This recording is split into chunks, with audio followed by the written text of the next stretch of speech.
right, it's Brett from Iron Body Martial Arts here. I run a channel here on YouTube that focuses mainly on old style traditional martial arts and conditioning training, endurance and toughness training, some law enforcement stuff because that's my background, 14 years of law enforcement. So I was just swatting a little fly there. So look, but I love the martial arts. Yeah, I love all martial arts.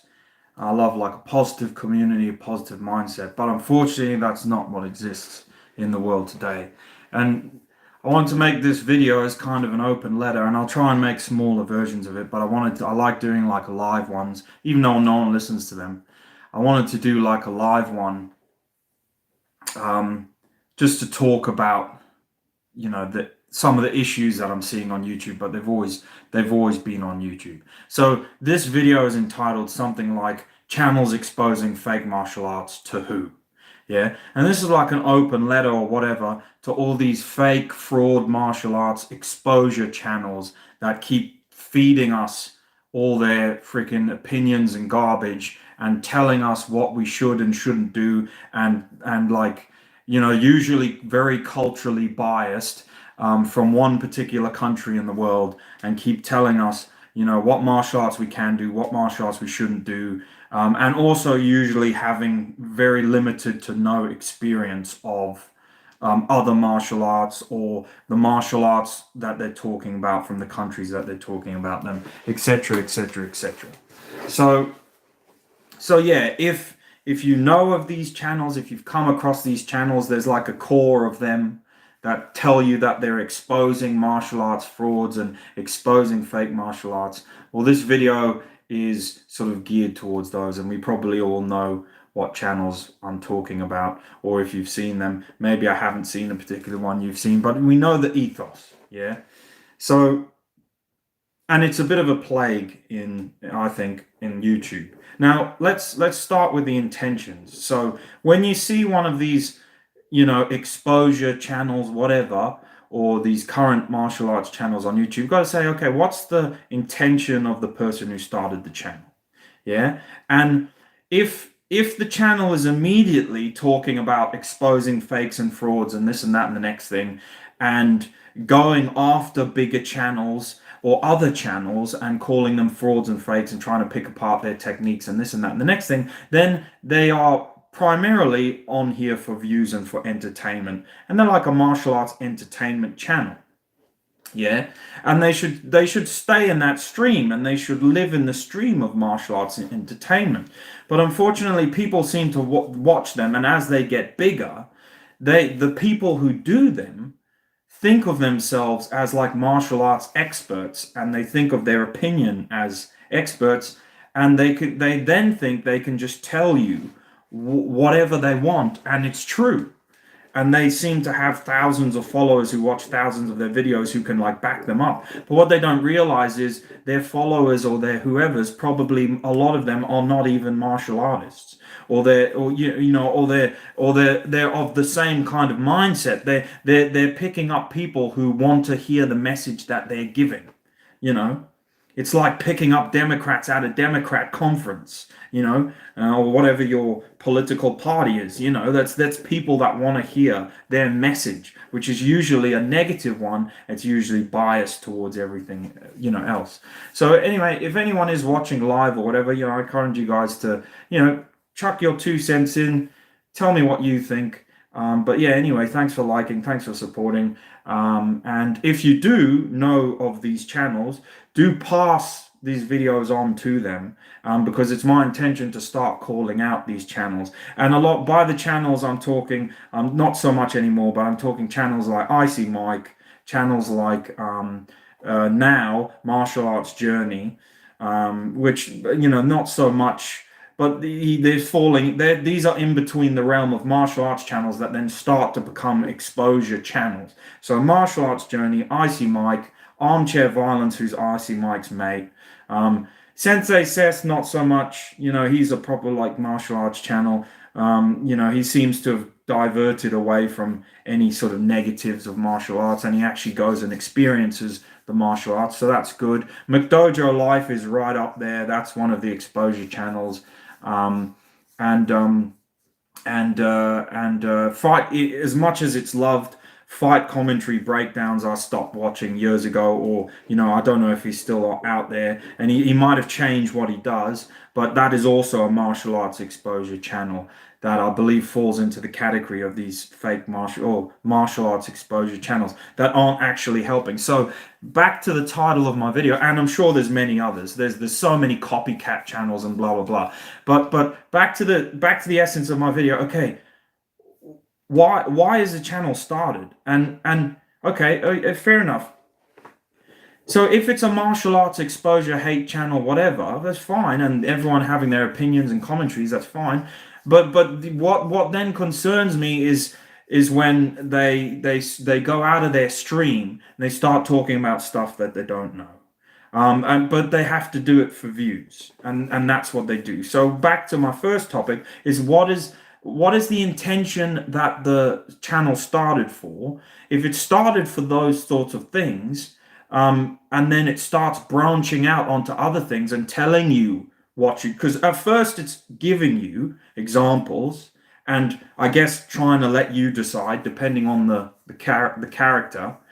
Then it's them as they get big, they sort of drown in their own ego, or sometimes they start off like that, and then they're just telling you what you should or shouldn't agree as martial arts, and what is and what isn't. Then they start attacking.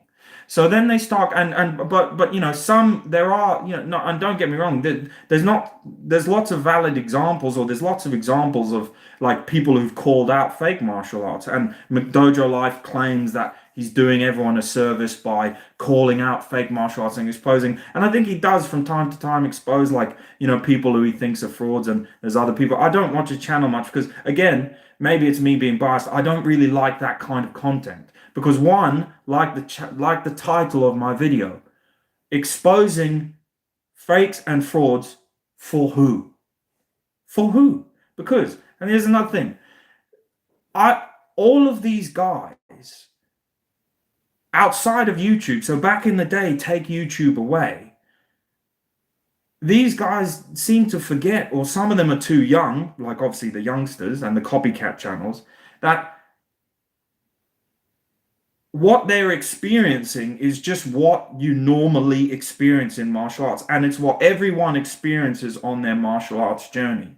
You start off and you're probably not lucky enough to be in a very good club or whatever. This is like all you guys out there, maybe my age, I'm mid-30s, but older than me, because I talk to a lot of the older guys as well, older than me, my age, a bit younger. Yeah. You used to go out and do your martial arts. You had limited resources. You didn't have YouTube, didn't really have online stuff. You maybe had the video scene and courses and Black Belt magazine, and you could send away from some stuff. Didn't really, that the internet was in its infancy, and all these things that these guys are calling out. And martial arts journeys whinging about how he wasted his life like 15 years in Aikido. And he's not the youngest guy, but all these things they were just the normal part of martial arts. It's not something that, there's shit clubs, there's good clubs, there's guys who don't train enough but used to. There's so many different, and what I'm saying is, so people like, and I don't dislike any of these people individually, but for instance, people like Rojas from Martial Arts Journey, like, he now wants to blame, he started showing you his journey, and this isn't a video specifically just on him, but it's a theme. He started out showing you his journey, and then now he wants to blame all his wasted time on the martial art he did. But when did and also the other channels like Armchair Violence and Icy Mike want to tell you what real martial arts is, but when did finding out what really worked and you could use, and applying it and doing lots of training outside the dojo and realizing that your martial arts has gaps in it and holes, when did that not become the responsibility of the martial artist to take the responsible freaking martial artist, above like a child? But I remember being like an early teenager and even younger, and going, yeah, that's good, that's not, and having this martial arts seeking mind.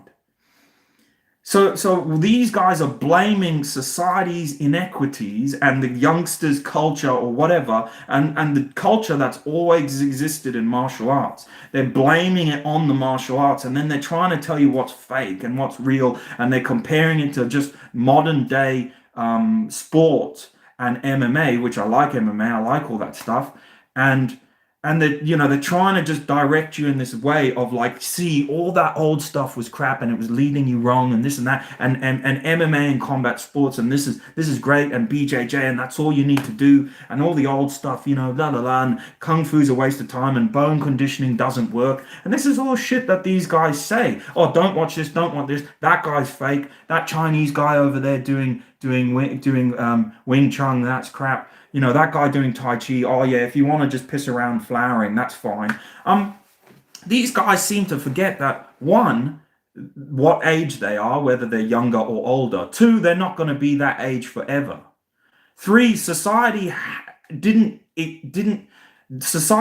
pop up the moment they were born. They're so self-important that they're like, this is where I am. And this is another thing I hate. I call it dojo syndrome. And it's people who are in a really good place themselves with their martial arts. Maybe they're in a good club. So they're like, it's like a guy living in an awesome mansion with loads of food and the best of everything, going, oh, well, why doesn't that person have time to do this, and this, and I go for walks, and I this and this. It's like, I've encountered it in the legal field. It's like judges and magistrates. They're not on the front line of life. Some of them are so far detached from the violence of the real world, and they sit there, and I've heard them say the most preposterous of ignorant shit I've ever heard. Like, oh, I don't see why that guy had to punch that other guy when he was trying to pull his wife's hair and tear her down to the ground. He could have just called the police. Just stupid shit like that. And that's what I'm saying. That's why I call these guys out for so many reasons, because I said it in another video I did the other day. They are becoming what they accuse all these other martial arts of being. And the point I wanted to also make is some of these channels are reaming out video after video to just generate views on Krav Maga, on every single martial art that isn't whatever the shitty style is they're doing, or good style. Yeah. I mean shitty as in because it's annoying that it's not what they're doing. And inadvertently, that is as well a martial arts problem, and it's an age-old martial arts problem. So they're just part of the age-old martial arts problem of my style's better than your style. So they don't even realize that they're part of the my style's better than your style brigade. Because that's exactly what they're doing. Except now the problem is, before, back in my day and your day or whatever, or if you're a youngster, you might not know, but back in the day, someone would say, my style's better than your style, whatever, and unless they were right there, no one would even hear them or care. And if they were right there, you'd have a fight or go to a seminar and do some cross-training, and everyone kind of at the end would realize that they've all got different gaps and this and that and the next thing, and come to respect each other. But these lot get to do it from the anonymity most of the time of just the back of their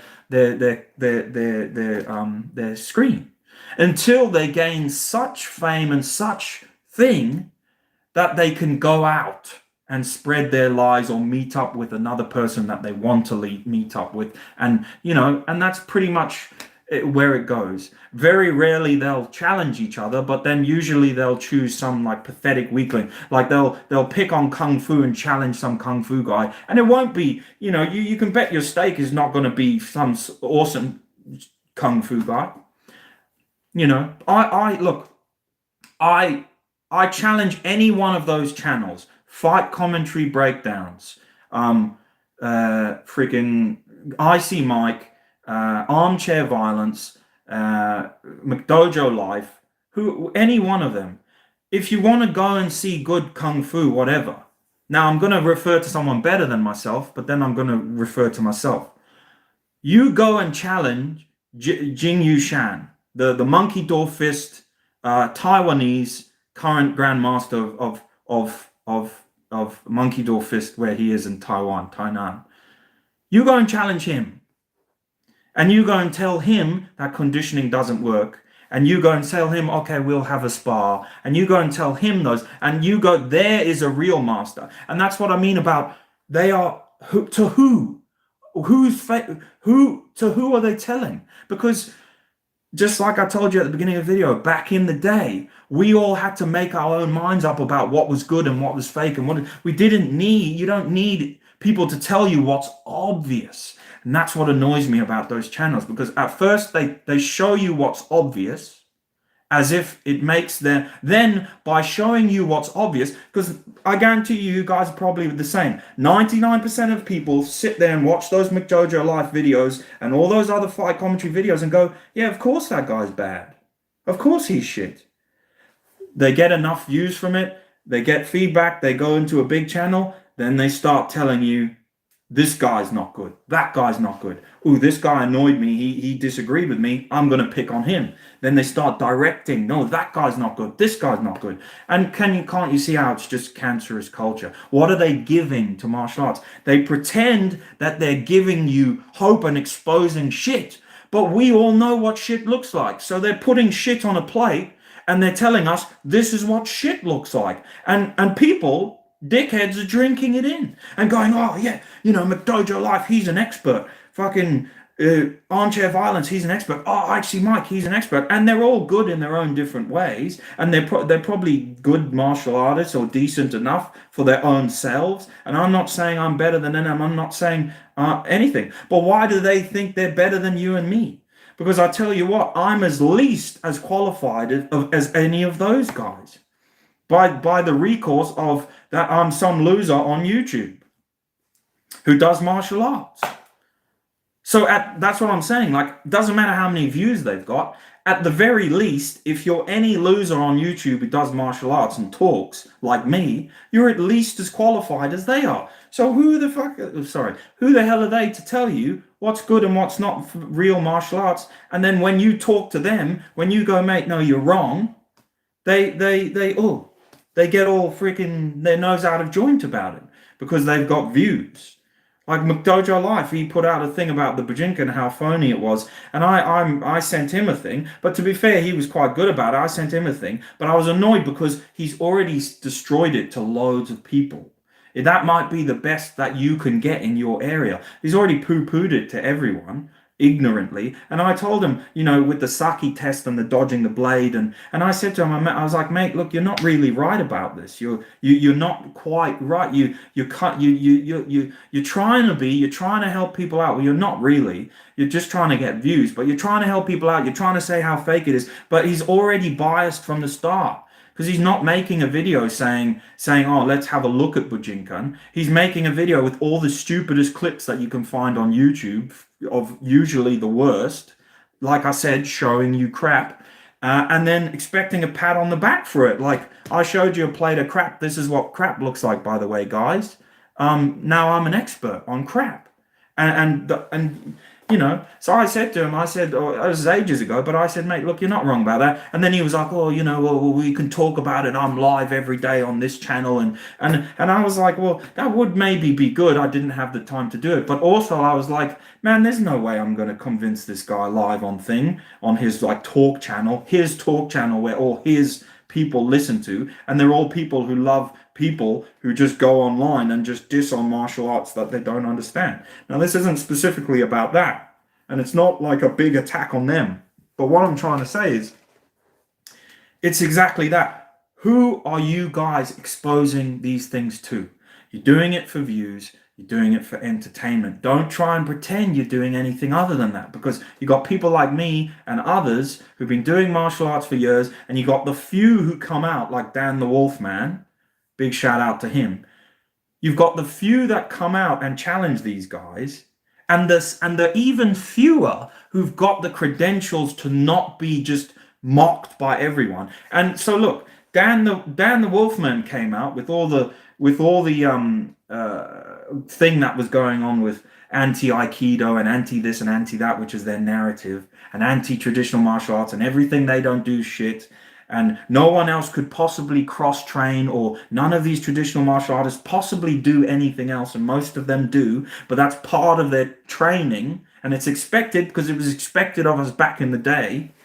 But now you can only be in whatever lane they tell you in. And Dan the Wolfman came out and challenged these guys and Rockus and them and said, what are you talking about? And Icy Mike, I know him and Icy Mike spoke. And basically they sort of just tucked him into the corner because he was one of the few people who bothered to come forward, who disproved their narrative, because most people don't come forward because they let the idiots be idiots and speak and make loud noises. Because I tell you what, most of the guys I know from the traditional martial arts circuit who are really good, doorman, ex-military, whatever, do you think they're going to waste their time going on some idiot online to try and convince him that he's sort of talking shit? And do you know why they don't bother? Because they can see, just like those guys show us shit martial arts and we're meant to somehow, we didn't know it was shit and we all do. Anyone who knows anything can see that those lot don't know what the hell they're talking about whatever the specific subject is, about their subject, and then whatever a bit of boxing or kickboxing or whatever their specialism is, they do. But they overreach. They overreach outside their boundaries. They do it for views. They do it for popularity. And I tell you what, look, guys, I've got one video on here in like 13, 14 years that I've done this channel. I've got one video from a couple of years ago that for whatever reason has made 200,000 views. Yeah, I've got nothing that goes anywhere near that. It's my iron palm in the bucket video. Yeah, and it's one of like hundreds of videos I've done. Now that video got 200,000 views, and I looked at it, and I don't know whether it adds up or whatever, but that video, now I'm always telling you on this, I earn peanuts. Over the life of that video, it's got somehow it got $200. I don't know how, but that's over the life, that's over years and years. So these losers are churning out all these fake martial arts videos showing you a plate of crap and telling you it's crap and expecting a pat on the back. Yeah?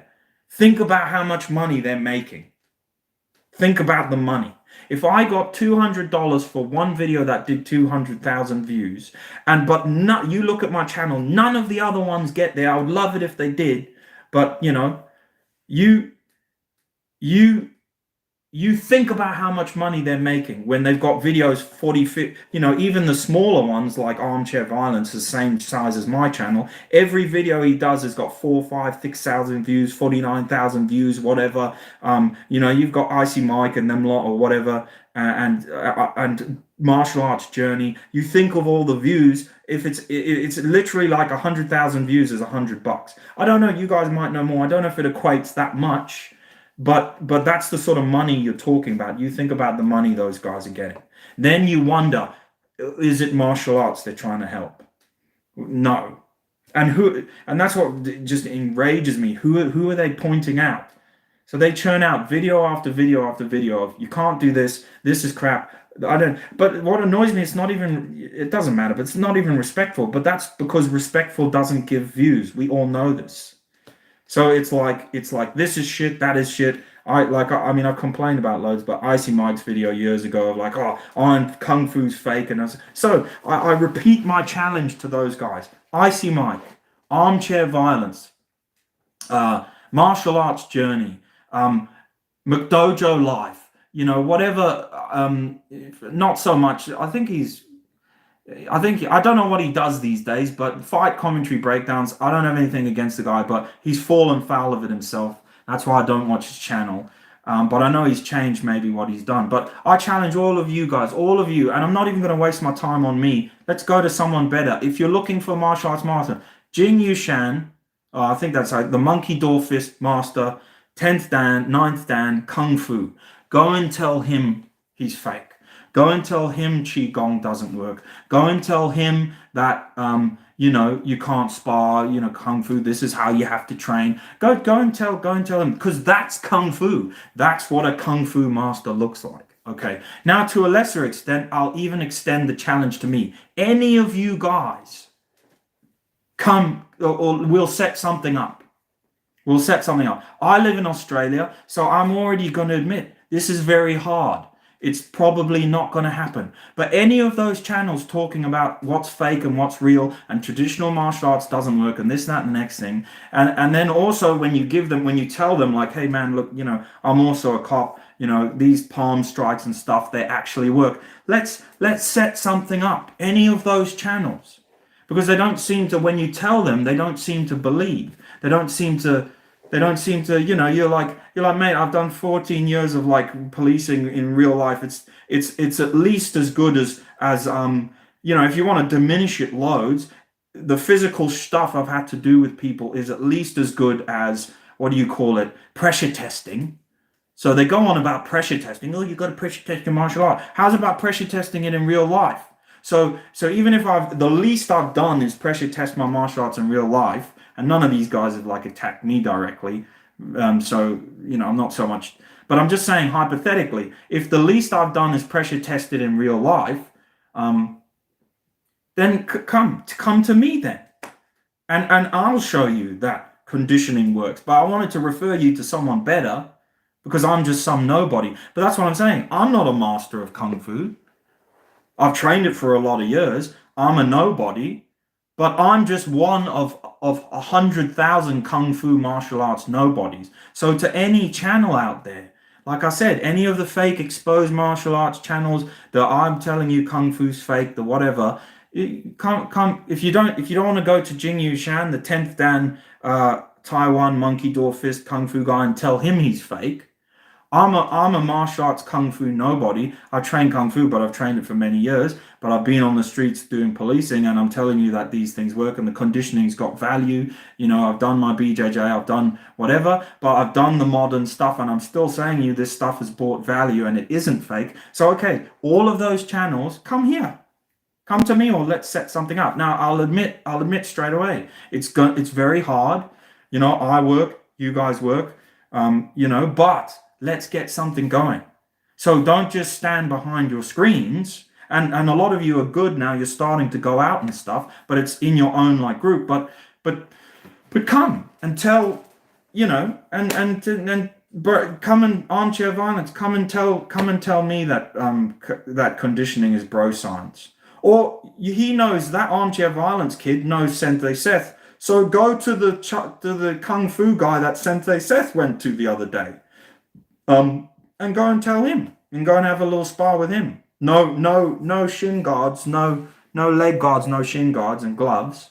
Or come to me, no leg guards, no shin guards. We'll put gloves on.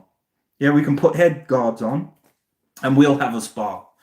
So you can feel. That's what I'm saying. And I'm just a YouTube nobody. So you can feel what a spar with someone who has trained these conditionings feels like. And then you'll feel, you'll be like, oh shit, that really hurts, then we're not trying to kill each other, but when this bone thing hits me, it hurts, and the other guy doesn't seem fazed. So yeah. Anyway, let's have a look at some of the comments. So to summary of my video, which has just been ranting, and it's not really about me challenging them. Like I said, go. That's kind of what I want to say to summarize it. Stop pointing, all you YouTube channels out there, stop pointing at crap that we know is crap and telling us it's crap, expecting us to pat you on the back, having loads of views and thinking you're masters of martial arts. You're not, you're shit. You're just as shit as we are, okay? In fact, often you're less experienced than us, all right? So stop doing it, yeah? Go to where the going is good. They always used to say, train in the best possible club you can. Train so that you feel like you're shit every day, and then you'll be good. And a lot of the MMA clubs do it, and the good MMA clubs, they're training with good guys all the time, nailing each other. There's nothing but respect and this and that and the next thing, and it's awesome. That's what you want. But like I said before, since when did that responsibility come off the martial artist? The individual, because there's always been shit clubs since the beginning of martial arts. There's always been scam people. There's always been this, and they don't need exposing because only idiots fall for their crap. And this is like why I'm so annoyed, because honestly, guys, I press on my YouTube and I just want to watch like a nice martial art video, and these And look, I love all you guys, but these freaking clowns come on, and it's like Krav Maga's no good, and I'm like, why is some 19, 20-year-old, I don't even know how old, kid who lives in some freaking suburb of America trying to tell me that Krav Maga isn't good? Has he done security? Has he done military? Why is that same kid telling me that military's no good and that military don't know how to fight and this and that? Who the hell's that stupid kid? And then you go to the comments, and there's more idiots like him just drinking his shit in. And it now it infuriates me, because I'm like, and they win, I guess, because now I go on my channel, and like I do a video and there's like 100 views, which is fine because I do mine. Like I said at the beginning, what's the purpose that they do the video for? I started my channel, and again, this is not particularly just about me, but it's about a mindset. I started my channel to just show and think about all the there's a lot of channels out there that these lot call out and they say are fake and this and that and the next thing. Now, if the intention of that channel is to spread their fake crap and make money, we can all see it with our eyes. But a lot of them are just Aikido channels doing Aikido. Jiu-jitsu channel doing jiu-jitsu. Some poor kid who just wants to train like a ninja and tries his best. I'm even going to say it, even Jake Mace. Jake Mace is more martially skilled than all of those guys who try and discredit him. And you guys might sit back and gasp, send this clip to them, because guess why? I'm honest enough to look and go, hold on a minute. Jake Mace can kick higher than any of them can. He looks fitter. He looks more conditioned because he actually does conditioning. Like, for all the, this isn't a Jake Mace defend video, but, and obviously his self-defense stuff was like questionable because even I questioned it, but that was the big laugh about Jake Mace. There were all these people calling out Jake Mace. Now, there were some people calling him out for like, Chinese lineage reasons, and that's a different matter. But I used to sit there and laugh because I used to be like, loads of these, like all of the current guys who call out Jake Mace, no one calls him out anymore, but all of the current guys, Icy Mike, Armchair Violence, who's, he's actually a small channel, but he just seems to fucking be everywhere at the moment because he's probably paid YouTube to put him on there. Icy Mike, Armchair Violence, Martial Arts Journey, freaking McDojo Life, who's probably also featured Jake Mace. Like, look at the guys. Like, look at them with your eyes. None of them are as athletically qualified as even Jake Mace.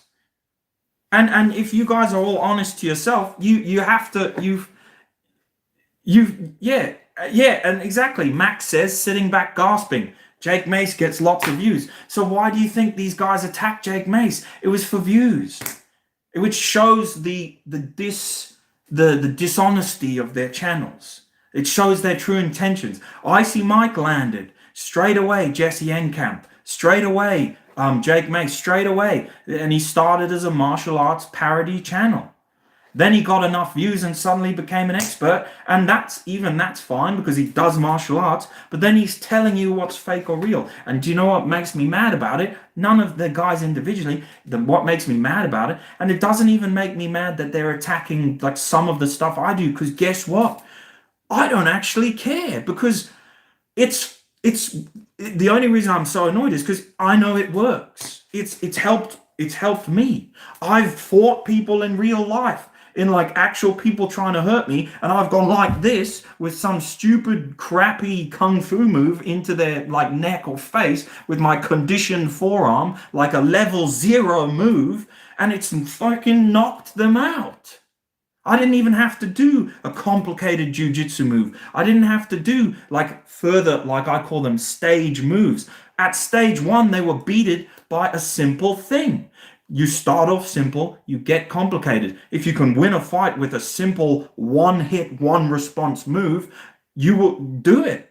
Because that's all the time. Well, that's most of what you've got the chance to do in real life when someone just suddenly attacks you or shit just suddenly gets real. And that's the God's honest truth. We're in jiu-jitsu, and that's another thing. These guys aren't even, they just don't study beyond sports combat, which is awesome. I love sports combat and sparring. It's real stuff. It's awesome. It's pressure testing. But there is also within like jujitsu and other martial arts and more in-depth martial arts, and even in MMA and whatever, there's like the game that you play where you set people up, you do something simple, you do something complicated, so you can win with something simple depending on what the martial artist you're fighting. So that's what I'm saying. These guys aren't even, they're not even seeing, then anyway, they're not even seeing that. But yeah, so anyway, I'm getting myself wrapped up here. But that's what I'm saying to them. All that shit I just said, come on guys, it's time to stop. It's like, spread this around. Send it, thank you, thumbs up. Spread this around, send it around. They can come, they can flame. I tell you what, here's another thing. Copy this fucking link, copy this page. Yeah, this bit, send it to them. Like, I guarantee you that they won't come, if they come at me or whatever, they won't come at me with direct challenge. Let's do this, let's do that, let's make it happen. They'll go into the back of one of my videos and cut out bits that I've done, or some move or something, or some conditioning that I did 12 years ago, and they'll be like, oh, that's fake. Look, let's look at this guy. Let's see how fake he is. Oh, look, he's trying to sell you an iron body martial arts course. I've been waiting for it for like years. It's never come. Because when are they going? That's what I mean. Once they run out of people, when are they going to stop? And that's why I think it's time to just tell them it's time to stop their shit. Because when do they stop? Because they're running out of shit. They just keep showing us the same shit. This is fake. That is fake. This is fake. That's crap. Let's laugh at this guy. And like I said this about McDojo Life in another video I did. The death penalty is great until you get it wrong once. So McDojo Life was great or whatever and fun, and here we all have a laugh.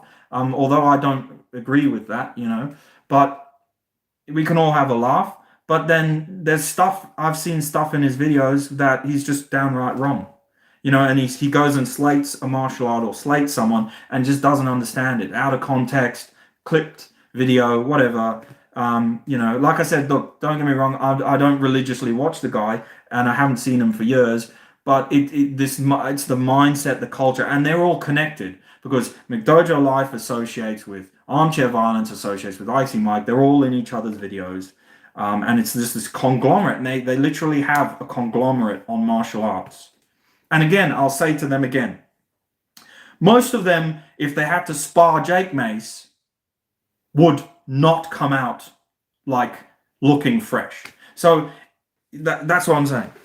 Because actually, if you look at the guy, and people can flame me for saying it, but go and watch the guy. Like, as a martial artist, if you were in the room and not on the other side of the world, and you had to go up to him and meet him and be the guy. That's why I've never said anything bad about Jake Mace. And of course, the cultural lineage stuff aside, because I know there's certain people who've had, who've had gripes with him about the cultural lineage side of things. But I'm a bit of a real old school. Well, I'm not so old school about the Kung Fu thing. To me, Kung Fu is just training because I cut out the lineage bullshit. To me, martial arts strength Kung Fu training is what you can fucking do. Yeah? What you can do. So there's so many people who trash on Jake Mace. They can't do what he does. They can't do the splits. They can't do the rounds that he shows. They can't kick. They can't punch. That's why his channel got so big because yeah, he might have learned a fake style. I think the roundabout story of him is that he was shown like a fake style of Kung Fu. But what people don't realize as well is I believe he was like fraudulently shown a fake style. So he believed it was what it was, going off on a tangent. But someone correct me if I'm wrong. But the funny thing is, regardless of what name you put on it, it's still Kung Fu. If you showed it to the Chinese, they would be like, oh yeah, Kung Fu. That's why when Jake Mace went to China and he did his kata, his form, his Tao Lu, I think that's the right word, the Chinese looked at it and they were like, oh yeah, Kung Fu. Because, if you kick and punch and whatever, his style's like you say. So that's what I'm saying. So probably none of the right people who need to hear this will be hearing it, because anyone probably hearing it is kind of on maybe they're on my boat of like, what are these clowns talking about? But the problem is there's so many of them. You go on then their views and their channels, there's people just drinking in that shit. And it makes me wonder how many of them are martial artists, you know? And yeah, old freaking, oh, sorry guys, I'll have a look at the comments in a second, but again, to who? Whatever the stupid title of my video is, exposing them to who? Martial arts journey, bro. Like I've said this to him before. Maybe he doesn't like me that much. I don't dislike him, by the way. But martial arts journey, bro. You wasted 15 years of your time because you got caught up in a martial arts cult, and you weren't ready in your life then for the Budo, the fighting martial art. You chose Aikido, which is fine. You can become a Budoka through Aikido. And don't forget, I'll go on to that in a minute about the way Japanese perceive martial arts and age, but you chose to do that martial art. Obviously, at the time, it was the best fit for your body style. You weren't athletic. You weren't whatever. You did it for whatever time you did it. But if it didn't work for you and it doesn't work in an MMA ring and this and that and the next thing, I could have told you I went to one lesson of Aikido and I was like, this ain't gonna work in a fucking in a ring. This is a particularly lineage of Budo, Japanese Budo. It's very particular, and only an idiot would think that it would. You would have to dedicate your life to it, learn it very well, then have a nice open mind and really be rounded. That's why most of the people I know that do Aikido and stuff like that, who tell you it works, are bouncers, doormen, security, police, and stuff like that. And guess what? It works. Because in those situations it works. Because if they're if they're already the character who are a Budoka, they're a fighter. They use the tools of what they're given. A brawler will be a brawler no matter what you give him. He might not be as good as he could have been, but that's what he will be. So martial arts journey, like, you chose that for whatever reasons you did. But like I said, when did your failings ever become the problem of the martial arts?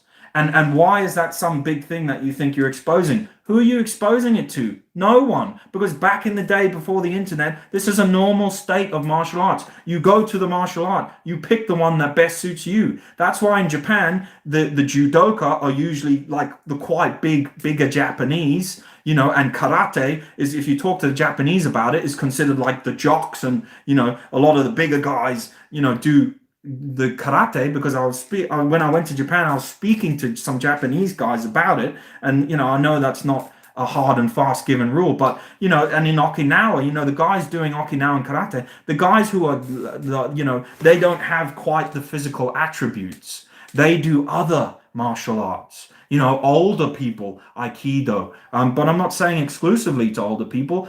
Some judo, not karate. Aido,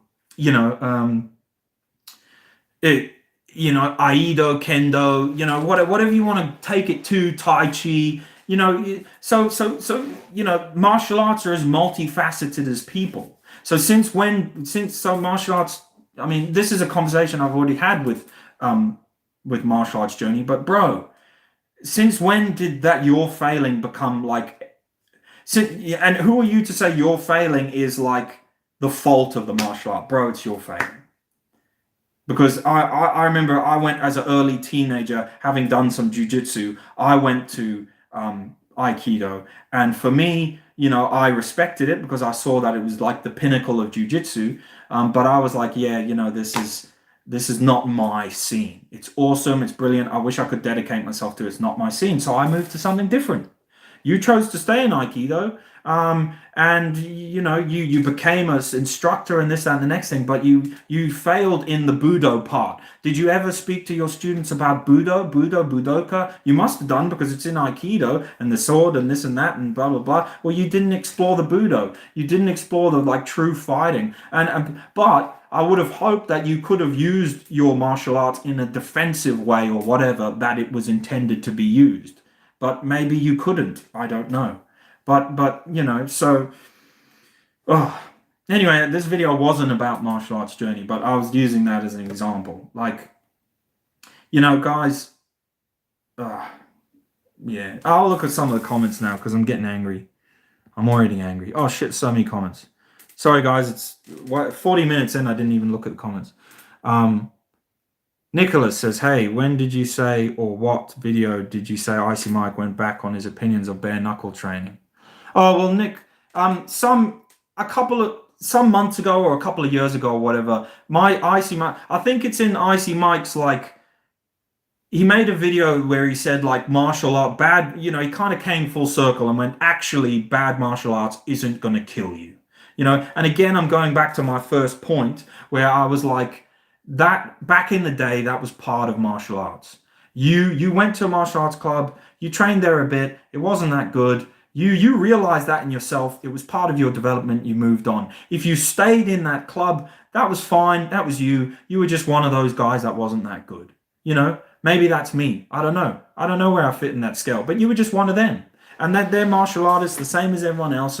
But then you sometimes get them and they get a bit power mad and or the guy who always stayed in karate and thought. But now through the power of the internet, we can all see what works and this and that and the next thing. But again, one of the guys, I think it was that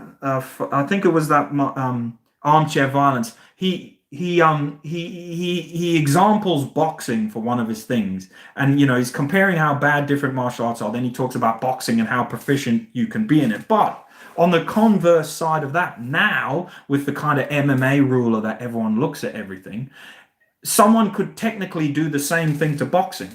They could go, oh yeah, boxing's a great, like karate or something. It teaches you to kick and punch, and no matter what these guys say about it being fake or whatever, if you train just your kicking and punching enough, you will actually be good at kicking and punching, and you will be able to kick and punch someone. Now, there's a few more intricacies in the middle, but you will be able to punch someone hard and kick someone hard.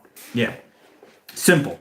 So with their mindset of like trying to tell you what's good or not good, you could just reverse it and go, oh, well, an MMA guy could just analyze boxing and go, oh, well, boxing's shit because you can only punch.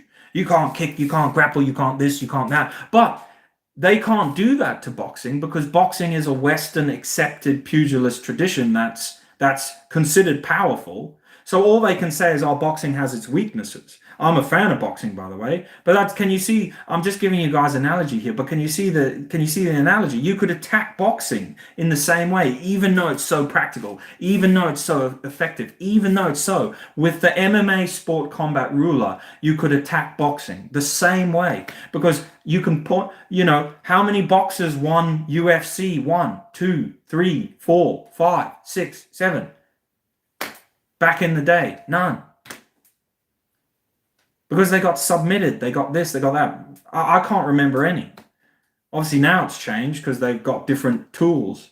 Ronda Rousey tried to box Holly Holm and got destroyed because Holly Holm was a better boxer. He tried to stand with her on her best skill, But if she hadn't, and she just played a normal game of like judo and stuff like that, grappling, things might have been different. So that's what I'm trying to say. Like these guys are just telling us what we already know. I don't believe there is but there are, because there's people that comment. I've seen comments on like the stupidest videos I've ever seen by those guys, and someone's like, yeah, man, this should be mandatory like reading for, and that's why I made this video today, because I saw a comment on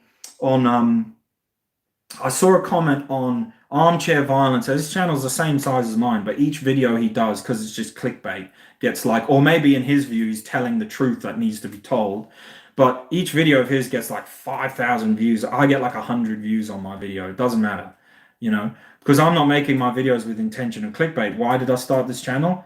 Iron Body Martial Arts. That's it. Martial arts, law enforcement, my opinion. My opinion's pretty much stayed constant. Guys, the stuff works. Yeah. But anyway, back to my first point. Everything works. Everything's cool. The stuff works. Don't be closed-minded. And again, like I said, find your niche. It's our responsibility to find our niche in martial arts, not to listen to some guy who's different body type, different skill set, different country, different understanding, and he's telling us, oh, that martial art doesn't work. But and most of the time with more ignorance than like anyone if you actually spoke to them about, like your mates in the pub or something, you'd be like, oh man, you didn't know what you're talking about. You've spent 5 hours editing that to make yourself sound good. That's why I made this live again. So I tried to do the live videos so you can see what an idiot I am in real life, without editing.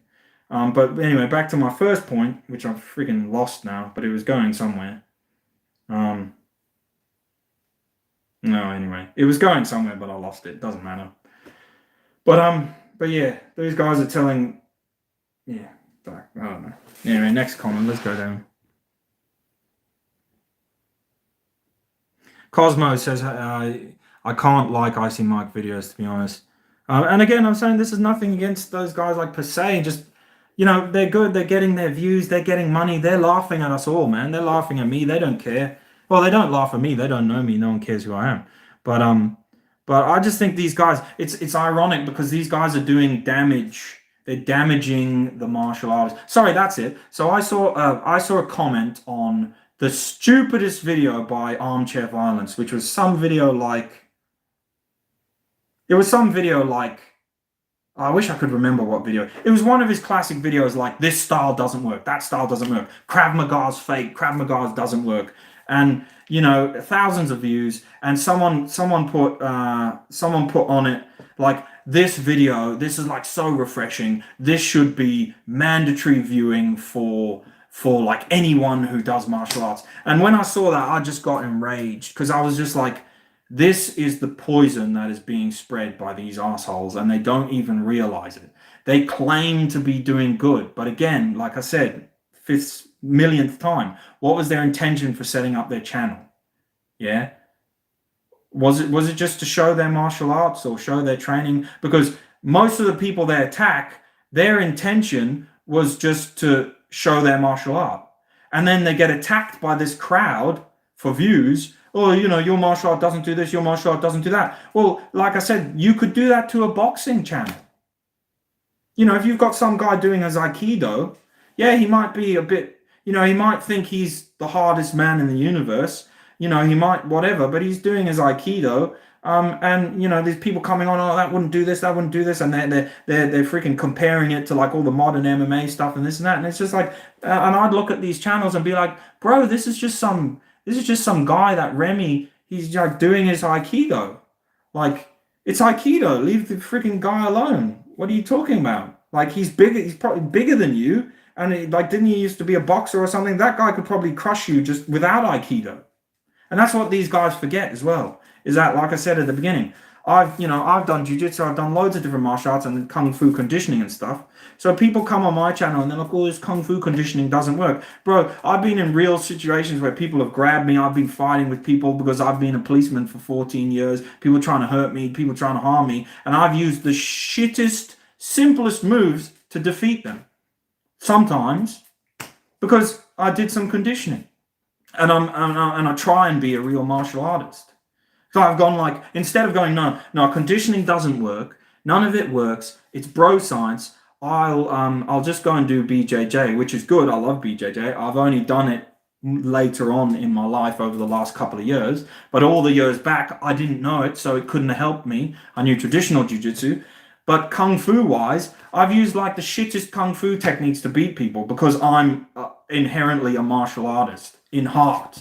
I was taught with all the stuff that doesn't work, like Budo and Jiu-Jitsu code and conditioning, and it doesn't work and it's too rigid. But yeah, I've had people grab me or whatever, people about to punch me, and I've just gone like that with what you would consider karate guard, except that's not how you actually use the fucking real guard. You use this bone to smash the person in the side of the face or in their neck or just shunt them in the body whilst you literally rip their freaking clothes down by the chest and then elbow them in the head or headbutt them and Baz Rutten the shit out of them. Yeah, that's how you actually beat someone. And your conditioning just allows you to, withstand some of the hits, or fucking someone goes to kick you and you go like this and you get nailed right there in the arm. And then the person stands back and goes, oh, and falls over because they've they've nailed their freaking they've nailed their shin on your arm, and your arm feels like nearly broken, but it didn't break because you conditioned it, or it wasn't put out of commission, but it was taken to the very edge in real life. It's like, oh, I can't take it. You guys have all been there. Have you been hit with a hit that you're like, oh, I literally can't take another one of those hits? And then your opponent goes down and you're like, oh, thank God. Well, that happens in real life a lot. Yeah, like when you've actually encountered enough real people, something catches you, and you're like, fuck, shit, well, but then you look around and it's like, you do something, bang, oh, you do something, and then like the person's like destroyed, and you're like, fuck, where am I? A few seconds, and then, but sometimes what you feel in here doesn't get shown out there, and some other people back away that were going to have a go at you, and they're like, oh shit, and someone else is on the floor, and you're like, yeah, I'm Jackie Chan style, yeah, I'm solid, you guys better piss off. And then when they turn around, you're like, and you've got your hand in freaking ice for the next 10 years, but that's what I'm saying.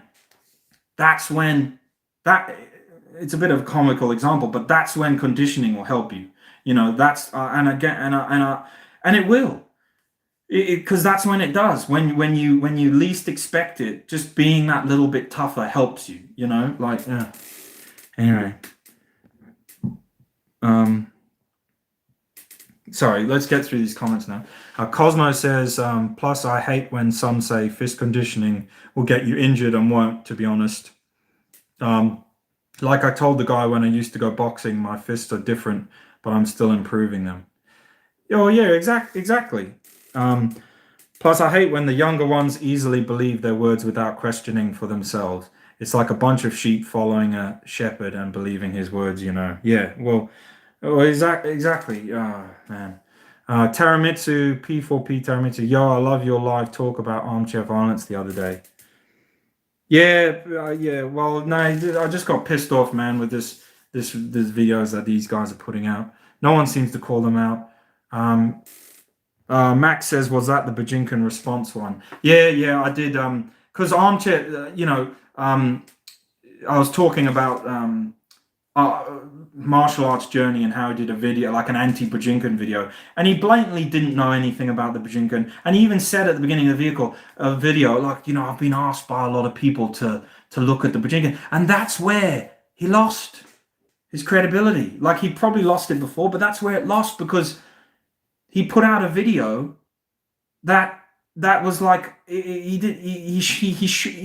had no place putting it out. He didn't know anything about it, and I even like messaged him about it. I said, mate, you don't. Well, then I ended up making the video because I was like, bro, you don't know anything about it. And then he made a subsequent video where he showed a picture of me, and he did what he usually does, like he showed a picture, but he did not reference my video. He did not answer the questions. He did not speak to me on the video. He didn't say anything on the video. Like, do you know what I mean? He didn't even point people out to the video. That's what I mean about views and this and that. To these guys, it's about views. It's about money. He didn't even like. I'm calling these guys out, whatever. And you could say, oh, well, you're a small channel, you don't have any views, whatever. But I've been here on YouTube for like 14 years. I got every right to call these guys out, like they seem to call everyone else out. But what was I saying about armchair violence? Yeah, but at least I mentioned them. But that goes to show you, armchair violence, I made a direct response to him.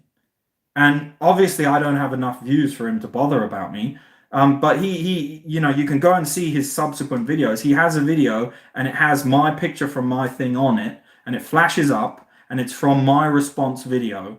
And he didn't reference me in his thing. He didn't say this guy disagrees with me. He didn't say, oh, well, this guy disagrees with me. And I don't care what anyone says. Like, well, I do. Well, I don't, but I do. But that video has valid points, because otherwise I wouldn't have bothered making. And the valid point is that I said to fucking martial arts journey is, well, some stuff I said just now, like, he let himself down basically, but if there's someone out there who can use it and has used it and it's worked for them, then the theory is a wash. It's gone. You can't say it's fake. You can't say it's fraud. You can't. If there's someone who has, and I actually know a lot of people who like, because again, back in my days of Bajinkan, like I'm not saying it was the best, but back in my days of Bajinkan, some of the Bajinkan guys were security guards, bouncers, some of them were normal people. I was a cop even still at the time. The latter stage of me doing Bajinkan, I was in the police and I'd go when I could.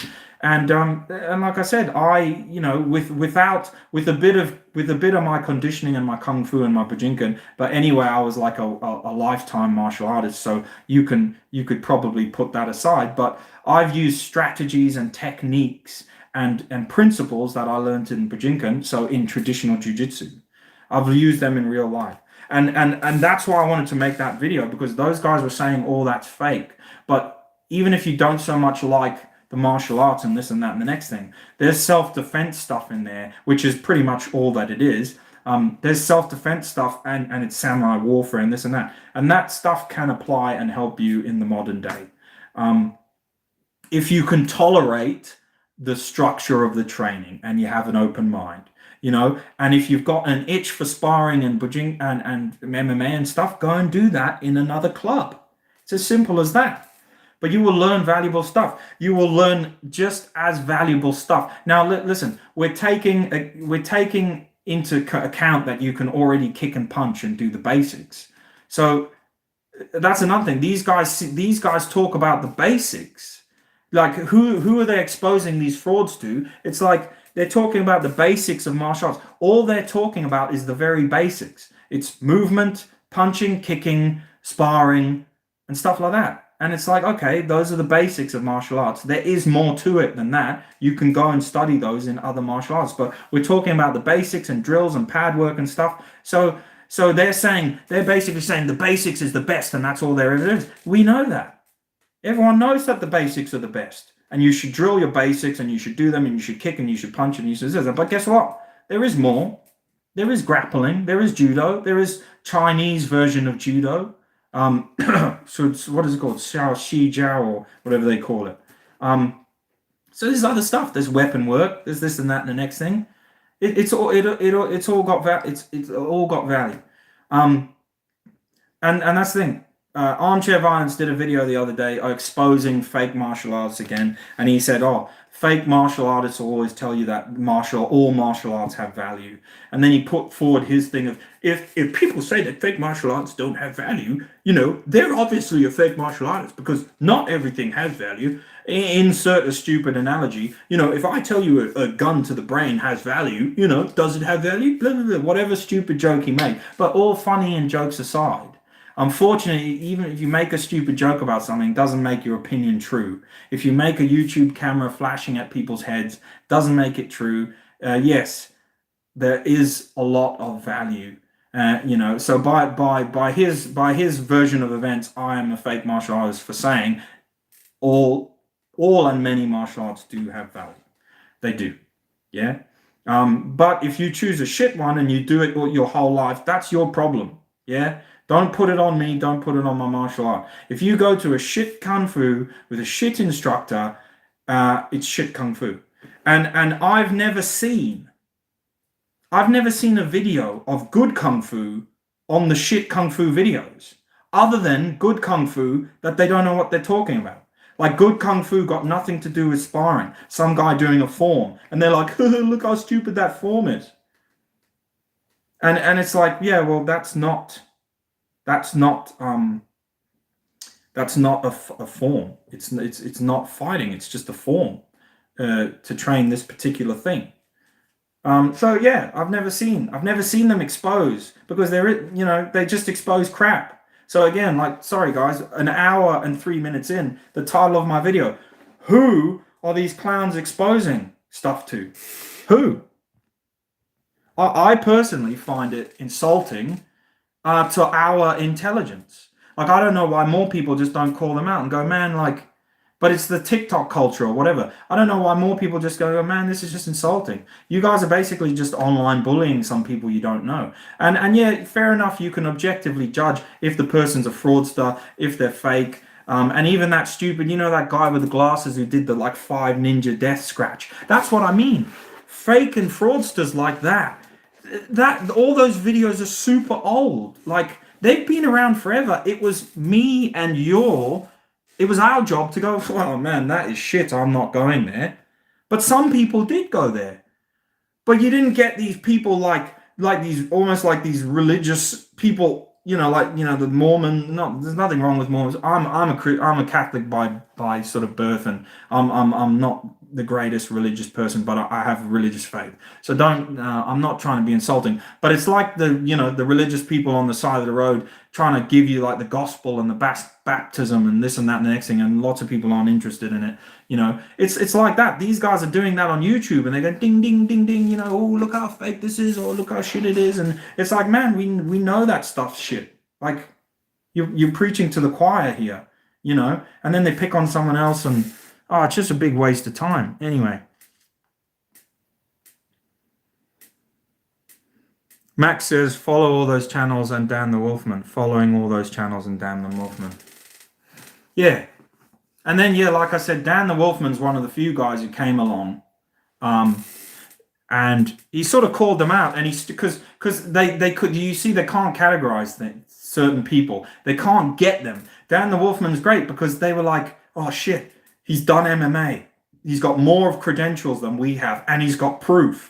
And that's what I mean. If you have one person who disproves your theory, it's disproved, and trust me, there's hundreds of thousands, but they just don't speak up or whatever, or those guys select what they want to show you. You guys don't need me to tell you. But Dan the Wolfman comes along and he goes, mate, you don't know what you're talking about with Aikido. You don't have experience. You're a YouTuber and you're not a very good martial artist, and it doesn't. Like, you can have your opinion, you can put it on YouTube, but it literally doesn't make your opinion correct. And all the no good martial arts, whoever these people are who follow these guys, or just general martial artists who share their opinion or whatever, there's nothing wrong with that, are like, but really you got nothing to say, because they just have to sweep, like, Icy Mike did a video with that guy, and he just kind of had to, he was actually very insulting, I thought, with, to Dan the Wolfman, where I think he basically said, like, oh man, well, we know that you're this and you're that and you're this, so what? He basically said that to him on the whatever the interview they did with each other.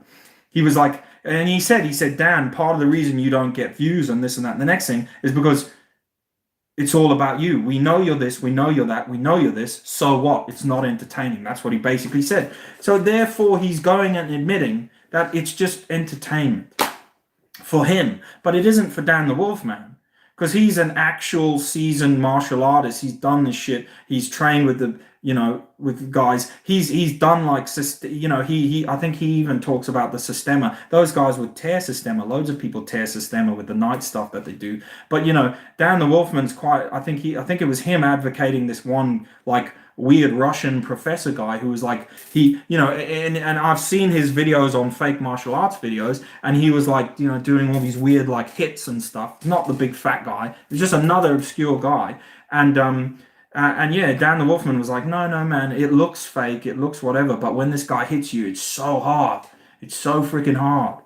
And, so there are bits and pieces that we don't understand.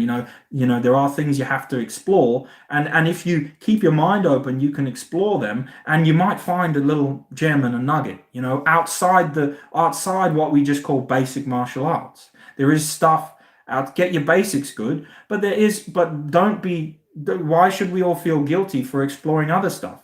And hell, if I want to just do Tai Chi and only Tai Chi, and then I can use Tai Chi to defend myself because I've got a strong base and I might be able to throw someone, and I do a video that says Tai Chi for self-defense, then good, okay, good on me. Good luck to if it works, and bad luck to if it doesn't. But the viewers and me, other people will have to decide. It might work for me, it might not work for anyone else. We don't need one of those guys to come along and go, oh, fucking, And another thing, Master Wong. These guys tear Master Wong. Why do you think they tear Master Wong? Because of all the views that he's got. You don't need me to tell them. Because Master Wong, you know, like he does simple, he does his martial arts very well, and he's a Tai Chi guy as well, because you can see his skeletal alignment and movement and stuff, and that's where he generates a lot of his power. That's why he's got such powerful Wing Chun, because Wing Chun doesn't usually use deep-rooted stances, but he comes from an area of Kung Fu, which is all about the deep, big stances and generating power from there that you then can use in the small. So he's applied that to his Wing Chun. So he's a very powerful, very good martial artist. He's not the biggest guy in the world. He's very open-minded. He's got a lot of views because he's good. And these guys, they flame him. They call him fake. They call him this and that. Even Ramsey Dewey flames him and this and that. But Ramsey Dewey knows in his heart of hearts. I like Ramsey Dewey. I've never, you know, I've got nothing bad to say against Ramsey Dewey's channel. And I know he had a bit of a thing with Master Wong. But at the end of the day, Master Wong is a good martial artist. Like, he is. You know, and he shows his self-defense stuff. Now, I don't know everyone who watches this video, I don't know, but you might not like to hear that. But if you're honest with yourself, the guy can kick, the guy can punch. He doesn't do conditioning like what I do, but he is conditioned. He trains, he uses the wooden dummy, he's got power, he's got speed, he's got the attributes of a martial artist. So what happened, guys? Martial arts journey, freaking fucking Icy Mike, fucking anyone who's dissed on Master Wong. What happened, guys? When did we become such bad martial artists, such bad people of integrity, that all we can do when someone is better than we are is mock them? Because guess what? Back in the day, that was just someone being a shit martial artist. But now it's a thing. And we're meant to respect these people. None of these people get respect from me. That's why I don't talk. That's why I don't bother with them. Yeah? Because what happened? When you see the proof with your eyes, you might not agree with it. You know, and again, that was the martial arts culture. We used to cross-train, we used to whatever. Everyone didn't always love each other's techniques. You know, some people thought their techniques were better, superior. You know, of course, some things are a lot more effective. But, you know, when you see a good martial artist, now I have to say, people can unsubscribe, people can strike me down. I don't give two fucks. Master Wong is a good martial artist. He is. And if you get butthurt about that, go and fight him. Go and challenge him, and you'll see. You know? Yeah, he's making money. Yeah, he's on YouTube. Yeah, he's got DVDs. But he's got the skill to back it up. And in China, there's no shame about making money on martial arts, and you pay your fees and you pay your dues. Oh, look, that's all that these guys are doing anyway. They're making videos on martial arts, but they're not contributing to the martial arts circles. In a lot of times, they're diminishing it. They're style-based, so they're saying my style's good, everyone else's style is shit, so it's self-promotion. And they're literally letting down the martial arts community. And I've got to say, recently, Armchair Violence is one of the worst ones I've seen. And I'm sorry, Armchair Violence, if he watches this, which he won't, and he might come out and flame me on the video. Our channels are the same size. His video numbers are way more than me. I don't care. But the proof is in the thing. Like, just go and look at his chat. Just go and look at his channel screen. Everything is just this martial art doesn't work. That doesn't work. I'm going to tell you this. I'm going to tell you. And the sad thing is that the guy is obviously intelligent. He obviously loves his martial arts, and he's got an opinion. But what he's done is he's just let it out the box too much, and maybe he's just I don't know. Maybe he's forgotten that everyone can see the verbal diarrhea because it's on the screen now. And I don't know, the views have obviously gone to his head, and he's like, oh, I do a video and 5,000 people watch it, and so many people comment like, oh, this is fresh and this is this. And bro, there are trust me, there are so many hundreds of thousands of other people who probably watch it and just go, you don't realize that your like integrity is just in tatters, Like, yeah, it's like selling your soul to the devil, Like you make views, you get a channel, you get a fan base, but where's your martial arts integrity, Do you think I would respect you if you came to my dojo?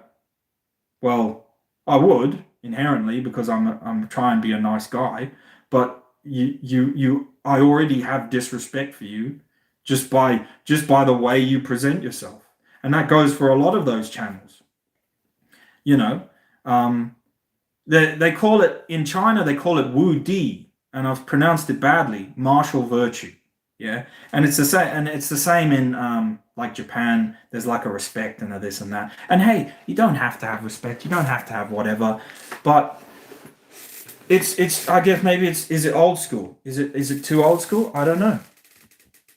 It makes Americans look bad as well. I'm going to say that too. If you guys are Americans, it just like because I lived in Europe and I was in UK for many years, but the American side of YouTube is so big, and yeah, I lots of my mates and people that I worked with and this and that used to just be like, man, what are these Americans on about? Like I lived in Belgium and the Belgians just hated the Americans, and the Belgians would be like, man, what are these lot talking about with, like, because obviously stuff in other languages and Belgian stuff and Spanish stuff and this and that, largely, unless you're part of those communities, you don't see. But there's people as well out there tearing on, these guys in languages they don't know and things they don't in other parts of the world. But of course they don't care because they're only aimed at the American market. It doesn't matter. Um, Pivor P Taramitsu says, check out Swolverine's channel. Dude's a beast. He does iron conditioning like you. Yeah, I know Red Chucks because I've spoken to him. We've had quite a few conversations back and forward. Red Chucks is as strong as an ox, serious body conditioning. Yeah, he's Swolverine. Um, yeah, yeah, he's a great guy. He communicates in a different style to I do. That doesn't take any shits, no cut corners. But again, do you see those? And he's also good mates with Ramsey Dewey.